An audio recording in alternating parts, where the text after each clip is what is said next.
As a detective, I've faced my fair share of puzzling cases, but this one hits close to home, literally.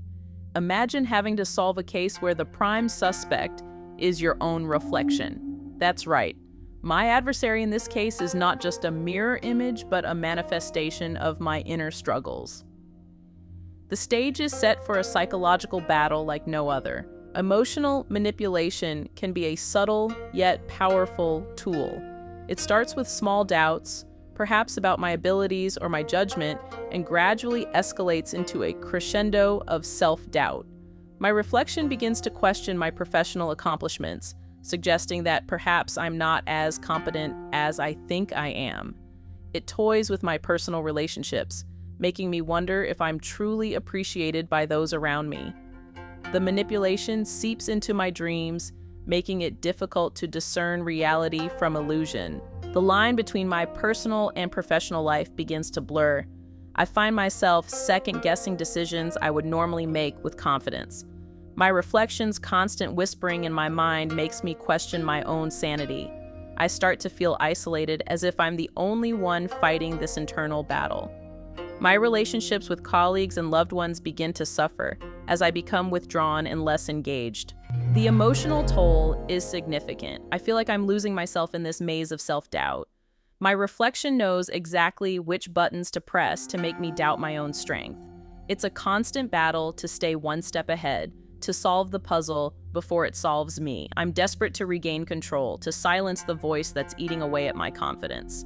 As I dig deeper into the case, I begin to notice a pattern. My reflection's manifestations are not random. They're tied to specific events and emotions from my past. I start to piece together the clues, realizing that this isn't just about me. It's about understanding the roots of my emotional vulnerabilities. I start to confront these past demons, understanding that the only way to defeat my reflection is to face my inner fears head-on. The journey is far from easy.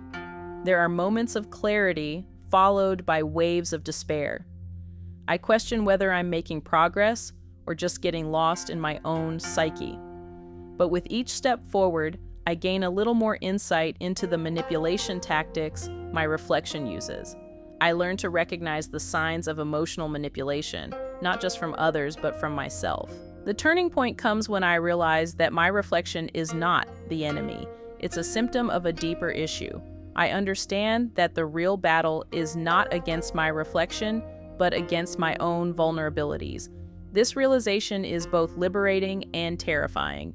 It's a moment of profound clarity, where everything makes sense, and yet it feels like I'm standing on the edge of a cliff, unsure of what's next. In that moment, I find the strength to confront my reflection directly. I acknowledge its presence, its influence, but I also assert my control over my own mind. I make a conscious decision to face my fears, to understand my vulnerabilities, and to use that understanding to grow stronger. Overcoming my reflection is not about defeating it, but about integrating it into my sense of self. It's about acknowledging that I have flaws and vulnerabilities, but choosing not to let them define me. Self-awareness is key, understanding that the line between confidence and self-doubt is thin, and that it's okay to walk that line. Join the conversation and share your thoughts on emotional manipulation in the comments below. If you're intrigued by stories of psychological battles and personal growth, check out my other videos for more captivating tales.